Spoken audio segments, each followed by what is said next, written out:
They say some deaths don't require coffins. I found mine scrolling on a rainy Tuesday, hunched over a chipped kitchen table, sipping cold coffee like it might warm something still alive in me. The ping of a message lit up my phone. Carla, always blunt, no sugar. Girl, is this for real? He told her you died? Attached was a screenshot of an Instagram post. Streamers in soft pinks and lavenders, the caption loud in its innocence. Baby girl Hollowell on the way. Couldn't have done this without you, Grant. I wish she could have met your first love. Rip Delaney. I read it 3 times. The room spun once. If I'm dead, I whispered aloud to no one, why do I still feel everything? The walls didn't answer, but the silence pressed in like a second skin. Grant Hollowell had always been good with fiction, a master class in the art of gentle erasure. First, it was little things. My preferred brand of soap replaced without asking. Then my dog. He said she barked too much, gave her to a friend while I was at work. He called it mercy. He had another word for my loneliness. Drama. Another for my confusion. Instability. And for my growing silence? Peaceful. You finally learned to listen. What no one tells you about emotional abuse is that it doesn't leave bruises. It leaves echoes. You forget your own voice and start using his vocabulary instead. You shrink, and he calls it evolution. But even I didn't think he'd bury me. Physically, I was still in Pine Brook, Oregon. Same town, same leaden skies that always looked like they'd burst into rain but rarely did. It was the kind of place that expected women to keep their pain quiet, like chipped porcelain in a kitchen cabinet, too delicate to throw out, too pretty to touch. Grant fit right in. We met the way stories pretend you're supposed to. Serendipitous. Thrilling. I was 27, naive enough to think red flags were romantic gestures misunderstood. He had that easy kind of charm, like the boy in high school who got away with everything because teachers called him charismatic. He made me feel like I'd been chosen, like all my edges were finally someone else's favorite shape. Until I stopped laughing as often, stopped seeing Carla, stopped answering my mother's calls. And every time I pushed back, even a little, his face would harden. A new vocabulary would emerge. Ungrateful. Crazy. Bitch. But not in public. In public, Grant was a saint. So when I disappeared 2 years ago, after the night he told me calmly that if I ever left, no one would even remember I existed, I knew I had to make it true. I packed 2 bags and drove out into the rain without telling anyone. I rented a cabin 3 hours north and spent months unlearning his definition of reality. No social media, no phone calls, no trace. It was survival, not death. But Grant, ever the illusionist, had used my silence as a canvas for his final masterpiece. That baby shower invite? It wasn't just a party, it was a eulogy. I looked at the post again. Jessica Hollowell, smiling, innocent, resting her manicured hand over a perfectly round belly. Her caption was full of grace and grief, honoring a woman she thought had died tragically. She had no idea I was alive, watching her from my dimly lit kitchen, the phantom ex-wife with a heartbeat. I don't know how long I sat there. Long enough for the coffee to turn to mud. Long enough for the past to come back in flashes.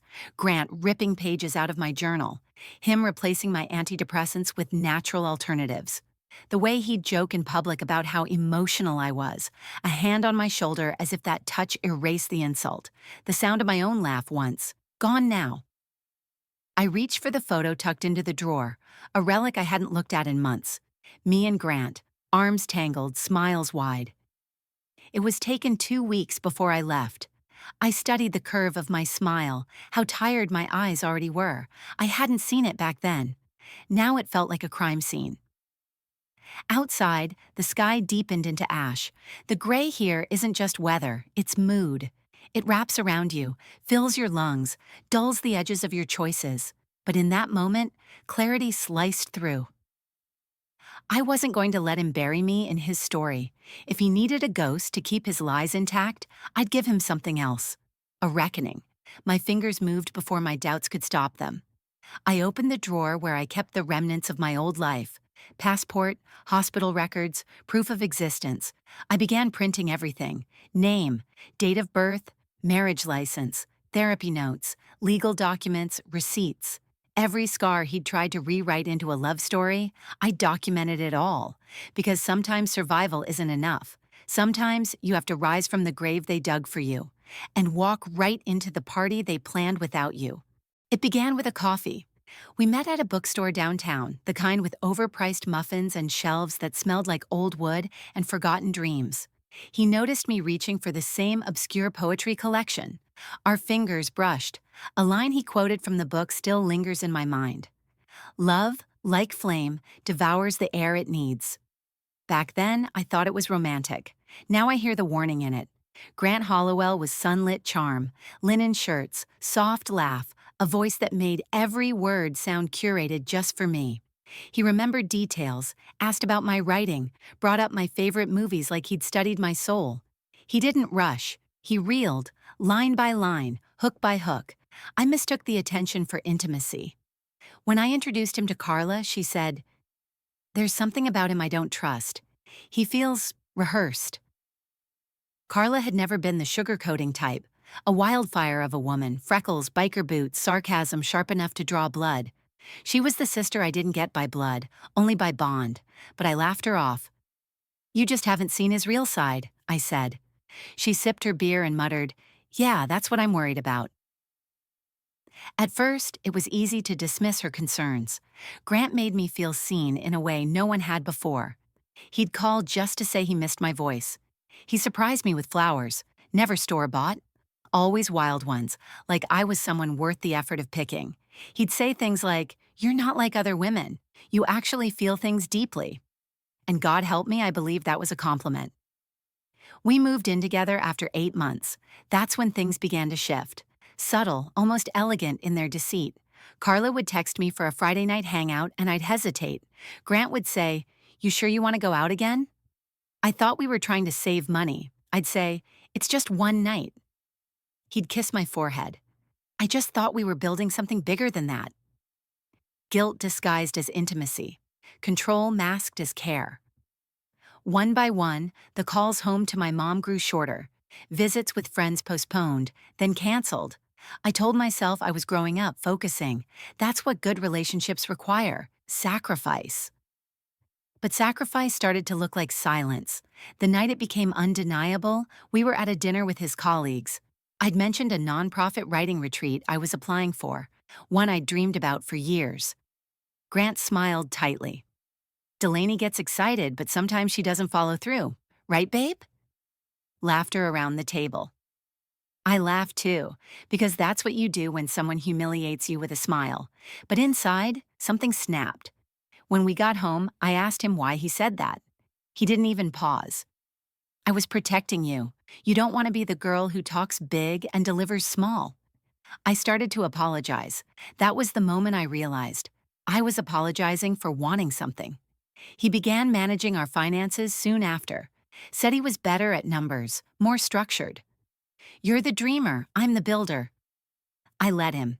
He said I didn't need to worry about paying bills, that I could focus on writing, but I stopped writing. There was no room for my voice in a house full of his. Carla noticed the shift. She showed up one night uninvited, eyebrows raised at how quiet the apartment felt. "You okay?" she asked. "I'm fine," I said too quickly. "You look like you're playing dead," she replied, eyes narrowing. "When did you stop being loud?" We argued. She accused Grant of changing me. I defended him, defended us. She left, hurt. I didn't call her for 3 weeks. It's easier to silence your own alarms than confront the fire. But the silence had roots. It wasn't just Grant. My mother Evelyn had always taught me that good women endure. Her idea of love was sacrificial. My father disappeared when I was 9, and my mother never spoke ill of him. She just worked more, smiled less, and baked when she wanted to cry. I grew up thinking that silence was strength, that pleasing someone else was how you proved your worth. Grant didn't create that belief. He just nurtured it until it bloomed in all the wrong places. I became a ghost in my own life, agreeable, soft-spoken, low maintenance. He told his friends how lucky he was to have me. I stopped arguing. I made smaller portions. I stopped dreaming out loud. I withered quietly. The breaking point didn't come with a shout. It came with the smallest act of rebellion. I signed up for that retreat anyway, without telling him. When the acceptance letter came, I felt something crack open. I was going to leave for 3 weeks, just write, just be. I left him a note. When I returned a month later, 1 week early, everything was gone. The apartment was empty. My name had been wiped from the lease. The bank accounts drained, my mail redirected. There was a note on the counter. You ran. I made it real. Don't come looking. I thought it was a threat. But now, scrolling through legal records on my old laptop, I realize it was a prophecy. Because last night, after that baby shower post shattered my illusion of anonymity, I did some digging. I found it, an affidavit, filed in court 6 months after I left. Delaney Rhodes is not mentally fit to make decisions on her own behalf. Subject displays signs of delusion, identity confusion, and potential risk to herself. Filed by Grant Hollowell, supported by a forged psychological evaluation, signed by a notary who doesn't exist. He didn't just tell people I was dead. He erased me from the legal system. And the scariest part? He almost succeeded. I didn't leave with a plan. I left because I couldn't breathe. It was a Tuesday, quiet, gray, unremarkable. Grant had gone to work. I was sitting on the floor of the hallway, my back against the wall, staring at the outline of my body in dust. I used to hang a painting there. He said it clashed with the new decor, took it down. The nail still poked out of the wall like a splinter. That morning, my breath felt wrong. Too loud, too shallow, as if the air around me had thickened. I opened the windows. Still, it wasn't enough. Something inside me snapped, not with a bang, more like a thread unraveling until the whole thing fell apart. I grabbed my wallet. A bag, I don't even remember packing it. One sweater, a toothbrush, the notebook I hadn't written in for over a year. I didn't leave a note this time. I didn't think I'd be gone long. 3 hours later, I was driving north with no destination, just a longing for the edge of something. I ended up in a cabin in the Willamette National Forest. Pine-heavy, mist-wrapped, the kind of quiet that doesn't ask questions. I found it online under a listing labeled Writer's Retreat, no Wi-Fi, no neighbors, no distractions. Perfect. The first 3 days I slept. The fourth, I broke. There was a mirror in the bathroom, small, cracked at the bottom right corner. I stared at myself, trying to recognize the woman who had vanished. My hair was longer than I remembered. My eyes were duller. I looked like Evelyn. My mother had always been composed, stoic, her sadness folded neatly behind aprons and baked goods. When I cried as a child, she would hold me, stiff but present, and whisper, "Shh." We survived by not letting them see. I didn't know who they were, but I learned early that silence was currency, that a quiet woman was a safe woman, that grief was something you swallowed, not screamed. The day my father left, Evelyn didn't cry. She made a lemon cake. I remember the smell more than the silence. I learned to endure. That endurance became a habit. Then a cage. In the cabin, the quiet felt different. Not stifling, not controlled, just empty. I walked through the woods behind the house each morning. It rained often. Soft, misty rain that made everything feel suspended. The trees wept gently. I didn't. Then one morning I saw them. A group of deer emerging from the fog. They were cautious, delicate, almost ethereal. One of them paused, its eyes meeting mine. Wide, unafraid, like it saw through me. I stood motionless, tears streaking down my face without warning. The deer blinked, then they were gone. But the moment stayed. It felt like watching the version of me I used to be. Still out there, untouched by his hands, stepping gently into the world, unbothered by what it had become. Back inside, I sat in front of the mirror again. This time, I didn't try to smile. I watched myself fall apart quietly, a ritual I hadn't allowed myself before. The crack in the mirror split my reflection.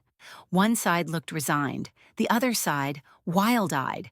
I reached for my notebook, wrote one line. I wasn't always this silent. The voicemail came 2 weeks later. Carla. Her voice hit me harder than I expected. Lanes, I don't know where you are, but I hope you're safe. I found your apartment empty. I talked to your landlord. He said you didn't leave a forwarding address. Look, and I know things got messy, but you're not alone, okay? You're not crazy. You're You're not weak. He did something to you, and I didn't see it soon enough. But I'm here. Call me, please." She sounded like she was holding back tears. I listened to the message 3 times. Then I turned off the phone. Not because I didn't love her, but because I didn't know who I was anymore. What would I say? That I left in the middle of the day like a woman escaping her own skin? That sometimes I didn't know if I was healing or just hiding? That I couldn't remember the sound of my own laugh? Silence became easier than truth. I made routines, woke at dawn, drank coffee on the porch, walked the woods, wrote little notes to myself and tore them up, cooked, slept, repeat. I existed quietly, like the deer in the fog, half seen, barely there. I told myself I was healing, but some nights I knew the truth. I had vanished, not from Grant, from myself. It had been 2 years since I left Pinebrook. 2 years since I vanished from the life Grant curated. 2 years since I'd spoken to anyone who once knew me as anything but a ghost. And yet, there I was, alive, breath steady, hand hovering over the print button on a dusty old HP in the corner of the cabin. The baby shower was scheduled for Saturday.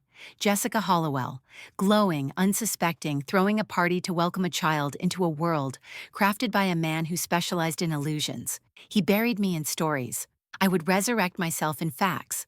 I printed the marriage certificate first, my name in black ink next to his, the legal proof of the life he'd tried to delete. Then the hospital records, emergency room visits during our marriage, the therapist's note I'd begged him not to destroy, even though he said therapy made me weak. And finally, my driver's license, passport, birth certificate. All evidence that I was still undeniably breathing. The printer whirred and clicked, spitting out paper like confessions. Next came the packing, nothing dramatic. A pair of jeans, a dark sweater, a jacket heavy enough to shield me from the Oregon chill. The bag I chose was modest, neutral, forgettable. This wasn't a declaration of war. It was a declaration of existence. I stood in front of the mirror one last time, the one in the cabin, still fractured at the edge.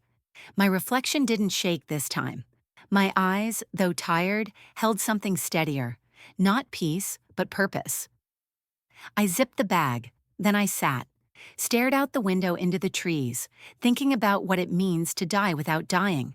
How some people don't need guns or blades or fire to destroy you. All they need is silence, paperwork, a story. He told people I died in a car crash, told Jessica I was his tragic past. Probably cried when he said it. Grant had a talent for believable grief. And what did she do with that lie? She wrapped it in baby pink ribbons and turned it into a nursery tale. The idea of confronting her made something tighten in my chest. Not out of anger, but out of grief. Grief for the girl I was, the woman she was becoming. 2 chapters in a book written by the same liar. What if I shattered her world the way mine had been shattered? What if I stood there, holding my receipts, and all she saw was a villain coming to tear her dream apart? What if I became the monster in Grant's next story? I wanted to hate her, but all I could imagine was her smile, that same unknowing softness I once wore like armor, the same vulnerability. She didn't steal my life. He did. And if I was still that woman from before, Delaney the peacekeeper, I would have stayed away. But I wasn't her anymore. I didn't want revenge. I wanted my story back. The phone buzzed just as I was sliding it into my jacket pocket. Carla. I hadn't heard her voice since the cabin, but something in me answered before fear could stop me. Her tone was urgent, no greetings, no build-up. "Delaney," she said, breathless, "you need to know something before you go." I stayed quiet, let her fill the silence. "Jessica, she's your cousin, Evelyn's niece." The line went silent. I thought I'd misheard. "What?" I didn't know until I saw her last name. Hollowell didn't register, but Jessica's maiden name was Burrows. Evelyn had a sister. Cut her off when they were teenagers. Jessica's her daughter. I sat down slowly, the room spinning, not from the news, just the weight of everything collapsing inward. "You're sure?" I asked, even though Carla never said anything unless she was. "I'm sure." Family, a word that had always meant fracture, now flaring in the middle of this wreckage. My mother never talked about her family. Her silence was absolute. When I asked once, she looked at me and said, "Some doors stay closed for a reason." Maybe she thought she was protecting me. Maybe she was just trying to survive the way she knew how, quietly. And now here I was, preparing to walk into a baby shower hosted by my blood. A woman who didn't know I existed. A woman who, like me, had been seduced by the same man, told the same story, offered the same poisoned promises. This wasn't just a reckoning anymore. It was an inheritance. One Grant never planned for. I stood, picked up the envelope of documents, and walked into the morning with a name on my lips I never thought I'd speak again. Mine. The night before I left for the baby shower, I unpacked the box Evelyn left me. It had sat untouched in the back of my closet since the funeral, sealed tight like everything else she ever gave me. I told myself there was nothing inside worth remembering. But Carla's voice echoed in my head, the words, "Jessica is Evelyn's niece," looping like a thread pulling me backward through time. The lid creaked open with a reluctant groan. Inside, a music box wrapped in brittle tissue. Dust coated the edges like cobwebbed memory. I wound the key at the bottom and let it play. A lullaby I recognized but couldn't name. Soft. Melancholy. Like her. Inside, beneath the velvet lining, was a folded piece of paper, yellowed with time. A photograph, torn down the middle, but unmistakable. Evelyn, young, smiling in a way I never saw again, stood beside another girl with strawberry blonde hair and the same stubborn eyes I saw in my mirror. They were teenagers, arms slung over each other, matching lockets hanging from their necks. On the back, in faded ink, E and S, sisters always. Ayrete torlayirete arubatiyirte. S, Sarah, Samantha. I'd never been told her name. I stared at that photo for a long time, running my thumb over the torn edge, wondering when Evelyn decided that love had to come with conditions, when she chose silence as salvation, because that's what she passed down to me. Not warmth, not joy, not guidance. Silence. Evelyn wasn't cruel. That would have been easier to name, easier to fight. She was orderly, composed, cold, in the way winter is cold. Not out of malice, but nature. I remember sitting at the kitchen table when I was 8, eyes wet after being teased at school. Evelyn handed me a napkin and said, "Good women endure quietly. You don't give them a show." I dried my tears without asking why. It was the kind of lesson that burrows deep, too quiet to argue with, too firm to escape. I learned to swallow pain before I understood what it was. Learned that the worst thing a woman could be was loud, dramatic, messy. By 16, I'd mastered the art of emotional origami, folding my anger into paper cranes, letting my disappointment flutter silently behind closed doors. Evelyn praised me for being mature. She didn't notice that I'd stopped speaking when I was hurt, that I avoided mirrors, that I had dreams so tightly sealed even I forgot their shape. The only time I ever saw her crack was the summer I turned 19. I came home from my college dorm early, surprised her. She was in the backyard, standing over a rusted metal bin, tossing in letters and watching them burn. She didn't know I was there. I stood at the sliding glass door and watched the flames curl around paper until the words vanished. One envelope fluttered to the edge, half scorched. I could just make out the return address. Burroughs, Ohio. She turned then, startled, but didn't flinch. Just said, "Go inside." I did. We never spoke of it again. Now I understood. Jessica wasn't just a woman caught in Grant's web. She was my blood, a piece of Evelyn's past, one she tried to burn before it could bloom into something real. And here I was, the product of that silence, about to confront another woman just like me, raised on half-truths, molded by men who took what they wanted and left women to clean the mess without names or closure. Had I become Evelyn? Had I absorbed her rules, her fear, her method of coping? Was my silence a choice or a legacy? I thought about that as the music box slowed, the melody decaying into a single warped note. In the end, Evelyn died just as she lived, tidily. No fuss, no confessions. She left a will with no warmth, a funeral with no tears, and a daughter who still didn't know whether her mother ever really saw her. But in this one photograph, the truth lingered. There was once a girl who laughed, a sister she loved, a secret she buried.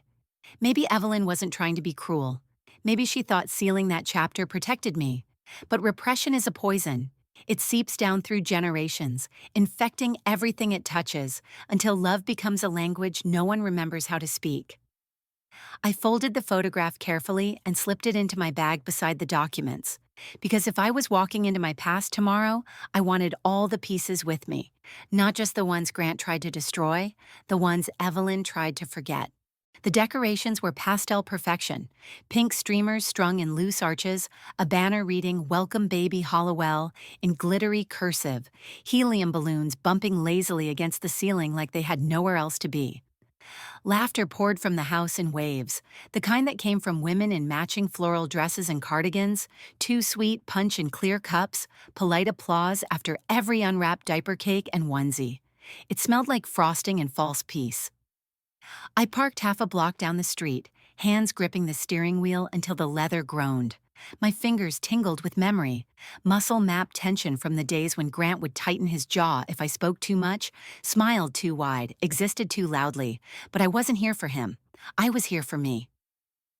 I walked the sidewalk like a shadow, hood up, jacket zipped, envelope clutched against my ribs. A few guests stood in the yard chatting, but no one looked twice. I slipped in with a small group carrying gifts and laughter, invisible in plain sight. The living room was decorated like a Pinterest dream.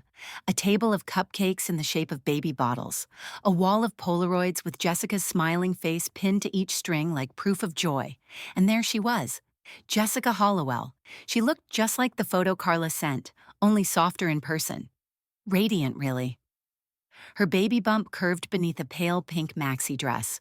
Her laugh rang out like wind chimes. Sweet, sincere, the kind of sound you can't fake. I watched her from the threshold for a long moment. She didn't deserve this, but neither did I. The crowd thinned enough for me to step forward. She was opening a gift, tiny booties wrapped in tissue, when I cleared my throat gently. Her eyes met mine, curious, polite. She smiled. "Hi, can I help you?" I held her gaze. "I'm Delaney," I said, "Delaney Rhodes." The smile froze. For a beat, the room didn't breathe. Then, slowly, she set the booties down. Someone across the room laughed, oblivious. Her voice when she spoke again was cautious. "I'm sorry, I think there's been a mistake." "No mistake," I said, quieter now, but steady. "I was Grant's first wife." The words landed like a glass, shattering on tile, sharp, irreversible. Around us, the guests shifted. Whispers tickled the corners of the room. Faces turned, and then came Grant. He emerged from the hallway holding a tray of drinks like the doting husband he'd carefully curated into existence. He spotted me and stopped mid-step. His entire body froze. The tray clattered to the floor. Jessica turned to him, confused. "Grant?" He didn't speak, so I did. "I brought some things you might want to see," I said, pulling the envelope from my bag. "Documents. Proof I'm very much alive." Jessica took a step back, her hand resting on her stomach protectively. "What is going on?" I walked to the gift table and set the envelope down gently. It didn't make a sound, but everyone saw it, felt it, like a quiet detonation. Grant finally found his voice. "She's lying," he said, too loud. "She's dangerous. This is what I told you about, Jess." Jessica looked between us. "You told me she was a stalker," she said slowly, her eyes never leaving mine. "That she overdosed and disappeared. That her family confirmed she was gone." More silence. She turned back to me. "Is that true?" "No," I said. "I left because I was broken, because he made me believe I was crazy, and because if I didn't leave, I wasn't sure I'd survive." My voice didn't crack, not even once. Jessica stepped forward, studied my face like she was trying to see the truth behind my skin. "I knew something didn't feel right," she murmured, and then she said it. "I found your name once, on a prescription bottle in an old box. Grant said it was his sister. I didn't believe him, but I wanted to." She looked down at her hands. They were shaking. "I wanted to believe I was his first." "You weren't," I said gently. "But none of this is your fault." Across the room, Grant stepped forward, desperation edging his voice. She's unstable, Jess. She's been following us. She's mentally unwell, I told you. I've seen the paperwork, Jessica snapped.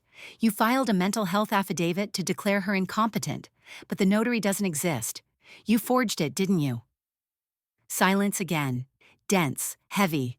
Someone near the kitchen whispered, "Oh my God." Jessica turned to me, something breaking across her face. Not anger, not yet. Understanding. I didn't gloat. I didn't raise my voice. I just waited. The room, the air, the history, all of it had shifted. I wasn't a ghost anymore. I was the truth. Jessica picked up the envelope. Her fingers traced the edge like she was touching the wreckage of a bridge she'd just realized was burning. "I need to see this," she said. "Take your time," I told her. "But when you're ready, I can tell you everything." Then I turned and walked out the front door, past the gasps and murmurs, the echo of broken laughter, past Grant, who didn't follow. He didn't move at all.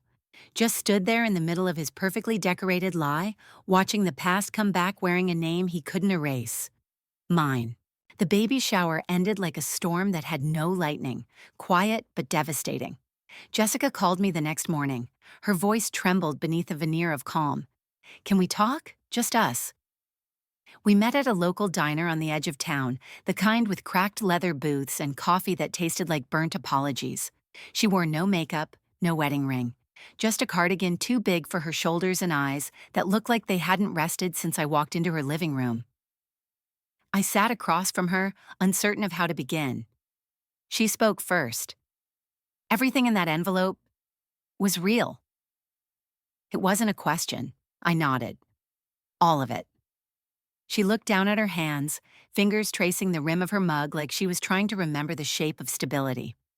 "He told me you overdosed, that you'd fixated on him after the divorce, that your family confirmed you were gone." I watched her process it again, like she'd been doing all night. "I wanted to believe him," she continued. "He's so charming when he wants to be. He made me feel special, like I was chosen." I exhaled softly. He did the same to me. She looked up, finally meeting my eyes. "What did he do to you?" And just like that, the wall between us fell. I told her about the slow erosion, the gaslighting, the way he made me feel like love had to hurt to be real. How my voice grew smaller and smaller until silence became survival. How I ran not because I was unstable, but because I was disappearing. Jessica sat still for a long moment. Then quietly, "He checks my texts. He says it's for my safety, that I'm too trusting." I nodded. "He switched my OB without telling me. Said the first one was too judgmental. Said I needed someone who understood our dynamic." The corner of my mouth twitched. Pain, not humor. "He told me once that my therapist was making me delusional, that I should be careful or someone would have me committed." Jessica's mouth opened. "He told me that exact sentence, word for word." Our breaths synced without us meaning to, like our trauma spoke the same language. There was something deeply devastating in hearing your pain reflected by someone else, but also strangely liberating. I wasn't alone, and neither was she. "He made me delete my Instagram," she said. "Said it was too performative, that I should be more private, more and reserved." I leaned forward. "He said public women are insecure, that only desperate girls need online attention." Her face crumpled, just for a second. Then the bell above the diner door jingled. A man walked in, tall, lean, early 30s with a mop of dark, unbrushed hair and a kind of restless energy that came from being too observant for your own good. He scanned the room and walked straight toward us. Jessica turned. "Connor, this is Delaney." His eyes flicked to me, assessing, sharp, not unkind. "So," he said, sliding into the booth beside her, "you're the dead ex-wife." I almost smiled. "She's not dead," Jessica snapped. He lifted a brow. "That's what I'm saying." Connor was clearly the sibling with bite. He looked like the kind of man who didn't trust easily, especially not people around his sister. But he also looked like the kind who'd walk through fire barefoot if it meant protecting her. "Jess called me last night," he said, voice low. "Said her life might be built on bullshit. So I drove down." "You believe her?" I asked. He met my gaze without flinching. I believe her more than I believe Hollowell. Always got the sense he was too polished. People like that, they're always hiding rot. Jessica looked exhausted, but there was a steadiness now, a quiet forming inside her that reminded me of the way fog settles after a storm. I don't know what to do, she whispered. I'm pregnant, I'm tired, I'm scared. Connor laid a hand on hers. You've always been different, Jess. Stronger than people gave you credit for. You just forgot that somewhere along the way? Jessica didn't answer. She just reached into her bag and pulled out the latest ultrasound photo. It was slightly bent, the edges worn from handling. She stared at it for a long time. I wanted her to be safe, she said. You still can, I told her. But you have to leave him. Her hand trembled around the picture. I don't even know where I'd go. You can come to Portland with me, Connor said. Stay as long as you need. And if he tries to stop me, she whispered. We'll handle him, he replied, voice like stone. She looked between us, her past and her present. One woman who escaped, one man who never left, and a baby not yet born, counting on her to make the impossible choice. She placed the photo gently on the table. Okay, she said, okay. And in that moment, she became someone else. Not Grant's wife, not Evelyn's niece, not the woman who smiled in baby shower photos, oblivious, but a woman ready to fight, to reclaim her name. It didn't take long. After the shower, Grant went into damage control mode. Emails to guests claiming I was unstable, that the event had been hijacked by someone with a documented history of delusion. The kind of narrative he was practiced in spinning, perfected from years of subtle rewrites and reality edits. He hadn't expected Jessica to believe me. He hadn't expected her to leave, but she did. And that's when everything started to unravel. The next Saturday, Jessica invited me and Carla to meet her at a community center just outside town. A space once meant for baby yoga classes and toddler music sessions now held something else entirely: truth. I hadn't seen Carla in weeks, not since our rushed phone call, but when she walked through the doors, the air changed. Boots loud against the floor, leather jacket over a rust-red blouse.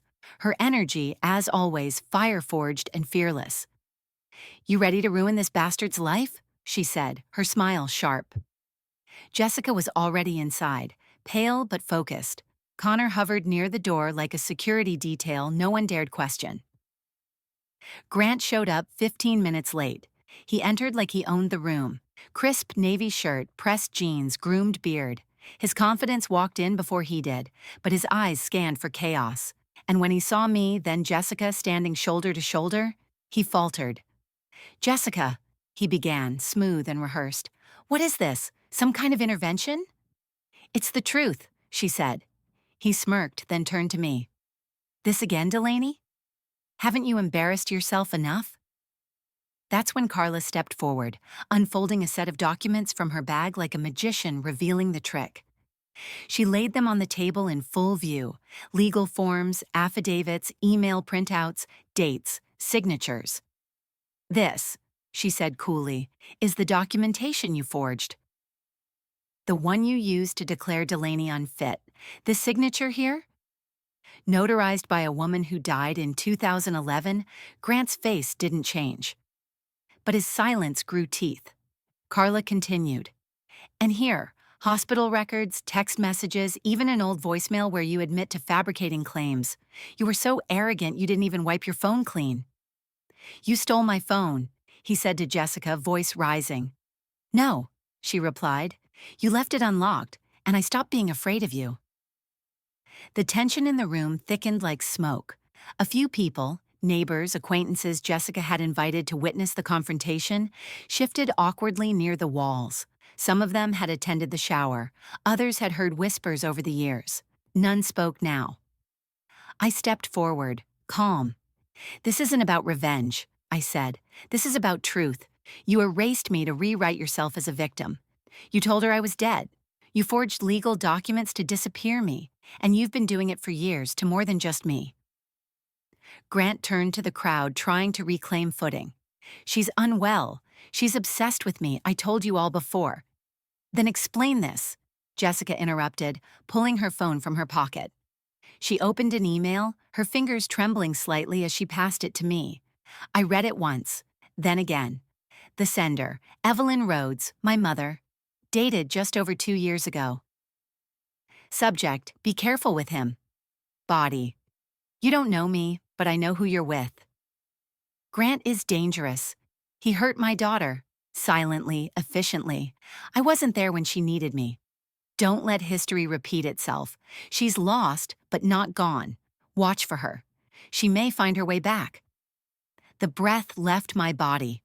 I looked up, stunned. You knew her? I asked Jessica, the question nearly a whisper. She shook her head. I thought it was spam, or a prank. I didn't know who Evelyn was until last week. Carla leaned closer, reading the email over my shoulder. She tried, she murmured. Your mom, she tried. Something inside me cracked. Not pain, not grief, forgiveness, the kind that creeps in slow, quiet, the same way love used to. I looked at Grant. His face was still, his posture rigid, but the performance was over. No audience left to clap. The people in the room began to drift toward the exit, some shaking their heads, others unable to meet our eyes. No one defended him. No one offered a single word in his favor, the kind of silence that speaks volumes. He tried to speak again, but Carla cut him off. You don't get the last word, Grant. Jessica turned to him. We're filing for separation, she said, effective immediately. Connor stepped forward, folding his arms. You come near her again, I won't be this polite. Grant looked at me one last time. Whatever power he thought he had, it flickered out. He turned, walked out the door alone. As it closed behind him, the air changed. Not lighter, but real. I turned to Jessica. Her shoulders were shaking, but not from fear, from relief. You okay? I asked. I don't know, she admitted, but I will be. We stood together, the three of us. Me, Jessica, Carla. Not broken women, not victims, just survivors finally telling their story. The cemetery sat at the edge of town, hidden behind a rusting wrought iron gate that groaned when pushed. Evelyn Rhodes had chosen to be buried with no headstone, just a small brass plaque pressed into the ground, the kind meant for people who didn't want to be remembered loudly. I brought nothing with me. No flowers, no letter, just myself. It was late afternoon, the sky overcast, clouds thick like unspoken apologies. The air smelled of wet pine and soil. I crouched in front of the plaque and ran my fingers over her name, my breath steady. I used to think you were the reason I couldn't feel anything, I whispered. The reason I stayed too long, endured too much, loved too quietly.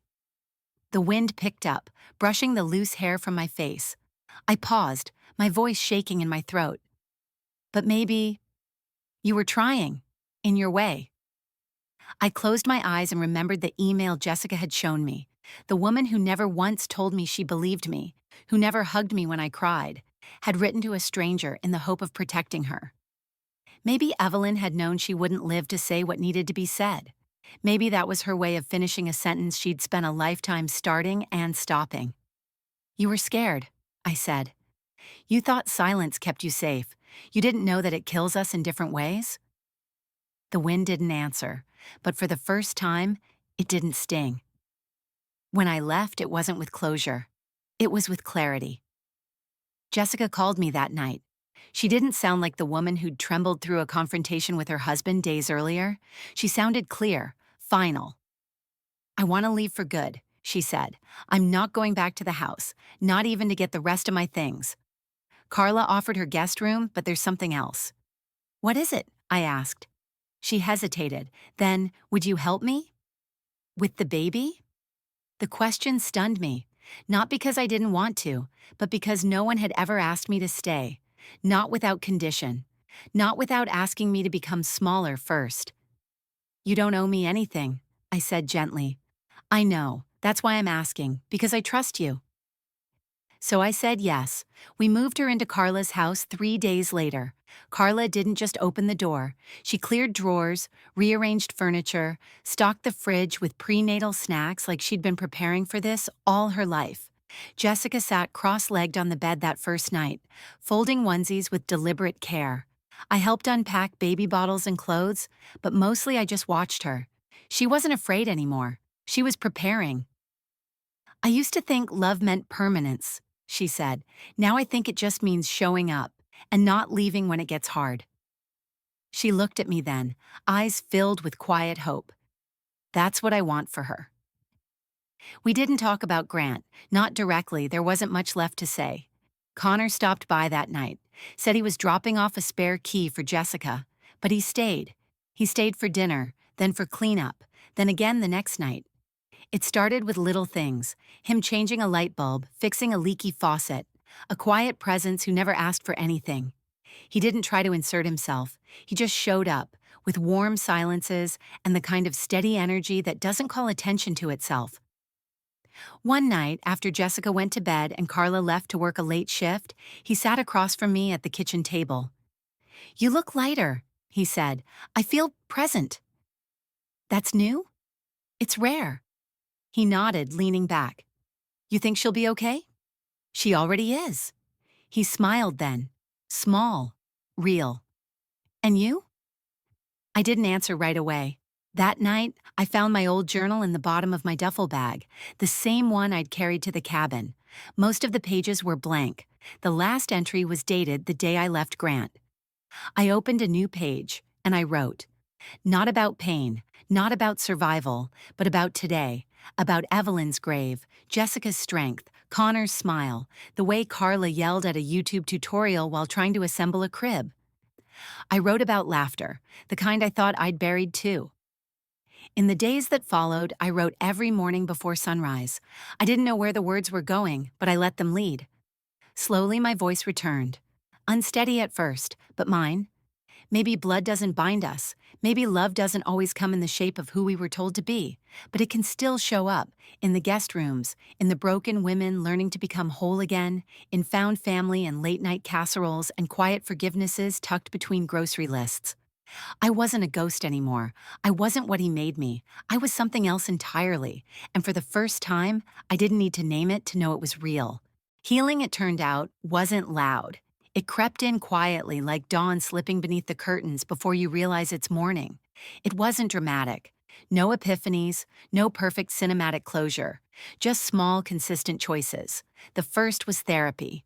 Carla recommended someone, a woman named Margaret with gray hair pulled into a bun and a voice soft enough to hold my story without cracking it.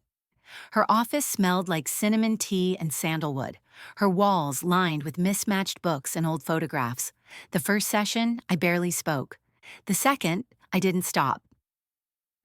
With every visit, I chipped away at the silence Grant left behind. I reclaimed my voice, not just the sound but the meaning, the rhythm, the permission to speak without permission. Margaret said something that stuck with me. Healing isn't about becoming who you were, it's about becoming who you needed. So I became her. On a rainy afternoon, I gathered the envelope of forged documents, every lie Grant used to bury me, and walked to the fire pit in Carla's backyard. Jessica held my hand. Carla poured the lighter fluid with a vengeance. Connor stood nearby, arms crossed, silent but present. I watched the flames eat through the signatures, the stamped falsifications of my death, watched my past dissolve into smoke. It didn't bring back what was lost, but it made space for what could be. Later that night, Carla insisted we celebrate. Not a birthday, not a milestone, just the fact that I was alive. She called it a resurrection party, but spray-painted a thrift store banner that read, "You're still here," and strung it across the living room wall. There was pizza, bad karaoke, paper crowns.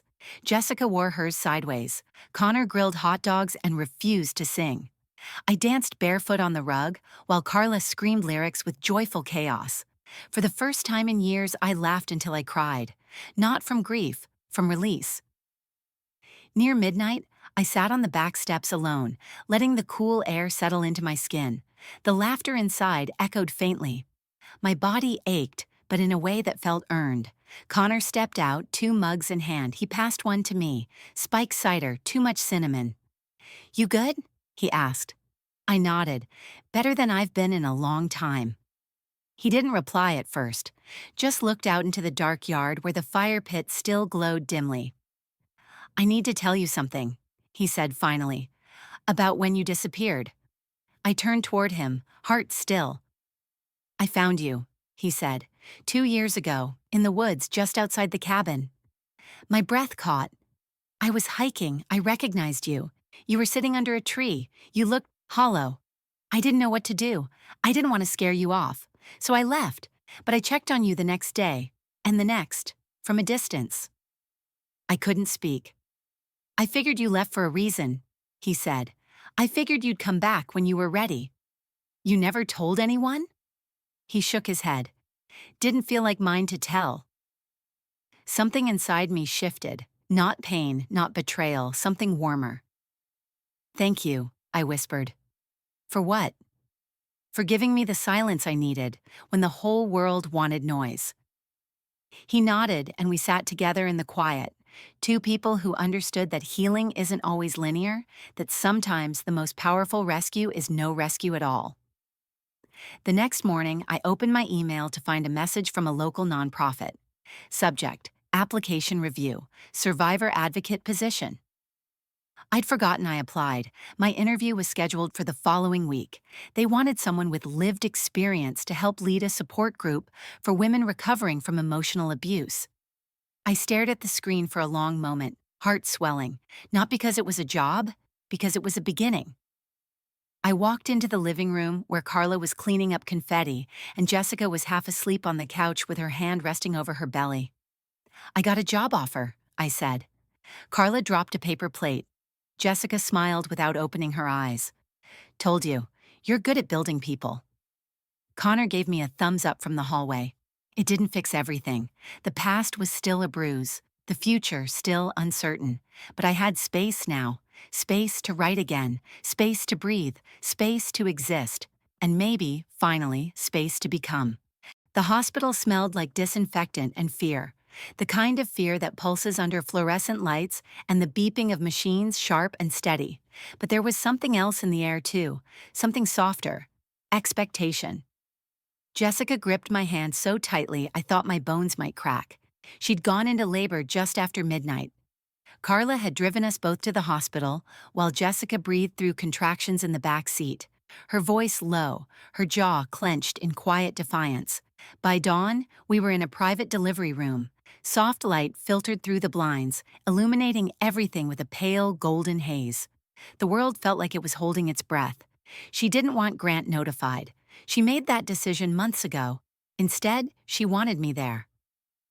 I need someone who knows what it means to survive, she'd told me once, hand resting on her stomach. Now she was here, sweat on her forehead, knuckles white from gripping the bed rail, hair clinging to her neck. But her eyes were steady, fierce, focused. You've got this, I whispered.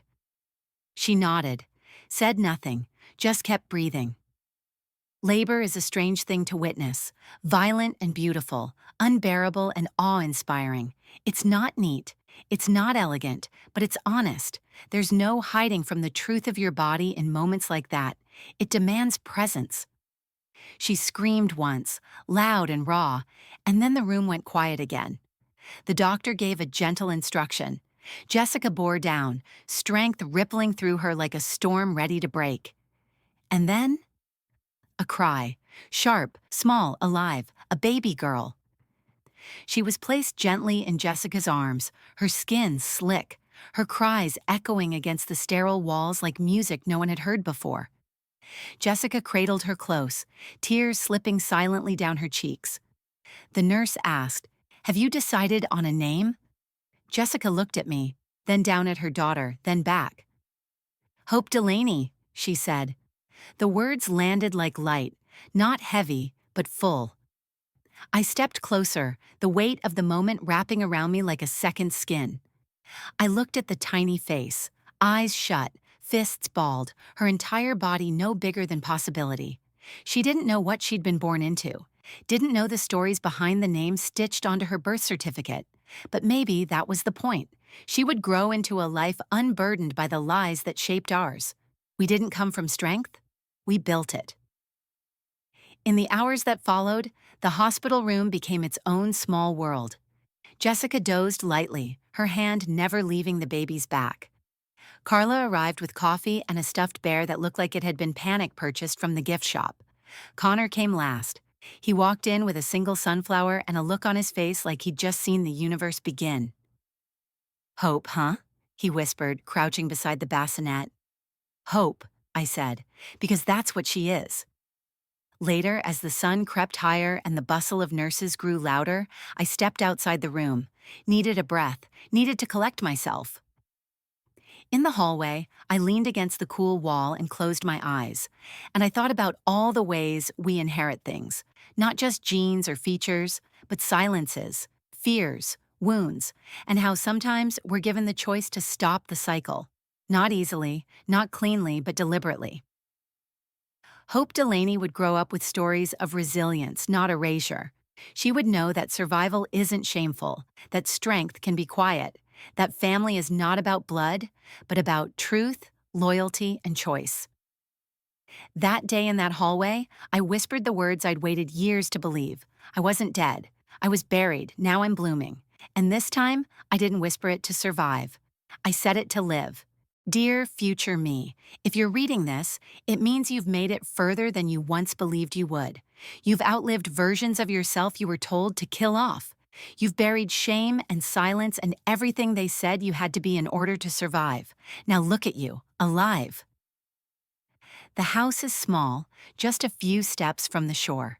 You can hear the waves even when the windows are closed. The wind carries salt and pine and the distant calls of gulls overhead. The porch creaks underfoot, the floorboards stubborn and weather-worn like good memories. Inside, the kettle whistles softly. Carla's voice cuts through it, loud, laughing, mid-rant about something she saw online. Jessica sits at the kitchen table, hair tied up, bottle in hand, gently feeding Hope while humming under her breath. Connor is sprawled on the couch, throwing popcorn in the air and trying to catch it with exaggerated flair. He's failing miserably. This is the life they said you lost. This is the life you rebuilt. I didn't think I'd ever feel safe again. But here, in this little sanctuary tucked between the trees and the tide, safety isn't the absence of fear. It's the presence of choice, of boundaries, of love that isn't transactional. I used to think being erased was the worst thing that could happen. It wasn't. The worst thing was believing I had no story left to tell. But stories don't end when someone stops reading them. They continue when we pick up the pen. After Hope was born, things moved fast and slow, as life does when you're finally living it. Jessica got her own place in town eventually, but she visits often, always with a diaper bag slung over her shoulder and a smile that looks more hers with each passing day. Carla, relentless, unstoppable, unfiltered, never left. She's starting a podcast now, something about healing and high heels. No one quite understands the angle, but it doesn't matter. She's doing it loud, proud, like always.